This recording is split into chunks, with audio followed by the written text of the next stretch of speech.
everyone, and welcome to day 14 of the Gamercrafting Vlogtober. Today I'm going to talk a little bit about comfort food, because I hardly got any sleep last night, and I am crabby today. I am basically just a big red crab running around, snapping my claws, being vaguely irritated at everything. So as you can probably tell, I am making potato and leek soup. However, I'm making it in our slow cooker, which is probably the kitchen appliance we get the most consistent use out of. Potato and leek soup. I did double the number of leeks in the recipe because we are leek lovers. So this has got a few more hours to go, and I think we might have some bread with it. Probably not freshly baked because it is still a day that I have a lot of work to do, so I don't think I'm going to have time to bake bread today. Unfortunately, as much as I would love to have freshly made bread, I don't really see that happening when I've got tons and tons and tons of other stuff to do. But I am very much excited to see how this turns out. I just want to talk about how much, first of all, I love this grammatically incorrect mug. But also, I bought a milk frother off of eBay? Yeah, off of eBay for like £4 like a month ago on advice of my BFF back in Chicago. And it's just brought me immeasurable amounts of joy into my life. I'm somebody who I really like having a nice coffee. It's a nice way for me to signal to myself, oh, it's time to focus, or like a nice reward or a nice treat, which obviously hasn't been as attainable with the whole lockdown and everything. So I make myself these nice coffees now. And as you can see, the milk froths up really nice, and I put some chocolate on the top. And it works out really well. And I use instant coffee that is flavored like pumpkin spice from a company called Beanies. And then I add a little bit of white hot chocolate drinking mix from, I think they're called Options. They're the best white hot chocolate one I've found out of all of them I've tried. And then I top it off with some frothed milk, and you know what? It brings me a lot of joy. You might be thinking, Angie, that looks a lot like bread. The bread that you said that you didn't have time to make, and you'd be right. This is indeed the bread that I said I didn't have time to make. I skipped a workout today to make bread, which I feel like, given the state of things, was a pretty solid choice. This is rosemary and cheddar soda bread. I made it in my cast iron pan, which I'm obsessed with. I've used this recipe before. I'll put a link into the description. It's a pretty wet soda bread, like when you put it in, like so wet that you're like, this is definitely wrong, but it always turns out delicious. And I know that some people make like muffins, you know, like a scone, I guess, more than a loaf. So I'm gonna go ahead, I'm gonna finish up the soup. I'm gonna toss the immersion blender in there, and we'll be ready to eat in a few minutes. Alright, so no one tell like Paula Hollywood, because I would not do well on Bake Off. But I'm hungry, so I'm not going to put this back in the oven, even though it clearly needs it. I don't care. I'm eating it anyway. Okay. Dinner was amazing. Skipping my workout today to make bread was definitely the best decision I've made, probably in my entire life. For real though, I was talking the other day about how much food and like comfort food can change a day and make a difference. And yeah, making leek and potato soup, double the leeks. It's not everybody's cup of tea, but we both really like leeks, so it's fine. Make some bread, dig in like it's the life. So, I don't know.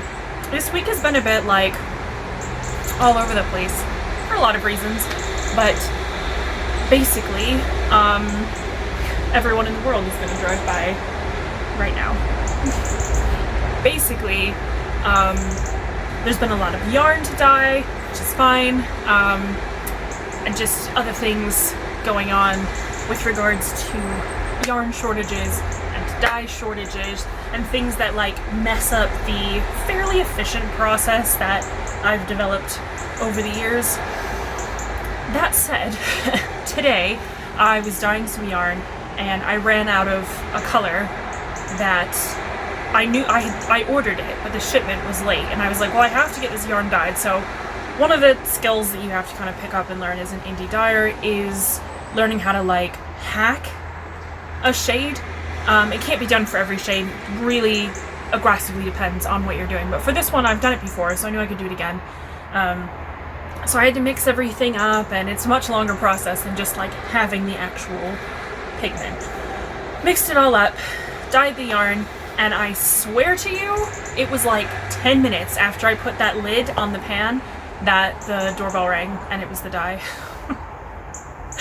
The dye that was late, that I thought wasn't going to be here until at least tomorrow. So I was like, well, I'm just going to hack the dye. And it was one of those things where you're like, I just spent 20 minutes hacking this dye, like doing all the things that I need in order to make this work. And I could have just waited, but I guess there was no way to know. It's kind of how my day is gone. I said it earlier, I didn't get much sleep last night. You know how sometimes it's just, you have a weird dream and you wake up and you're like, that was weird, I'm gonna go back to sleep, and you keep having the same dream again, and you're like, brain, let it go. Can we stop? Let's not do this. So I only got probably about like half the amount of sleep that I would normally like, which is why I'm probably looking like slightly rough today. I'm very tired. But you know, it was alright. We made the best of it. Sarah made me lunch, which was very nice. I mean, that's not unusual, but it was like a nice lunch. She made me like fried egg with some smashed avocados. Why we don't have a house is because we occasionally will have, we will share one avocado, one half of an avocado even, for lunch. That's why we don't have a house. That's a joke for those of you who don't know that viral article that went around saying that millennials don't own houses because they buy too many avocados. Bizarre. Anyway, so, you know, we made the best of it. I'm sitting out here with yesterday's cup of tea that I made and did the vlog and then promptly forgot, went straight inside, got distracted.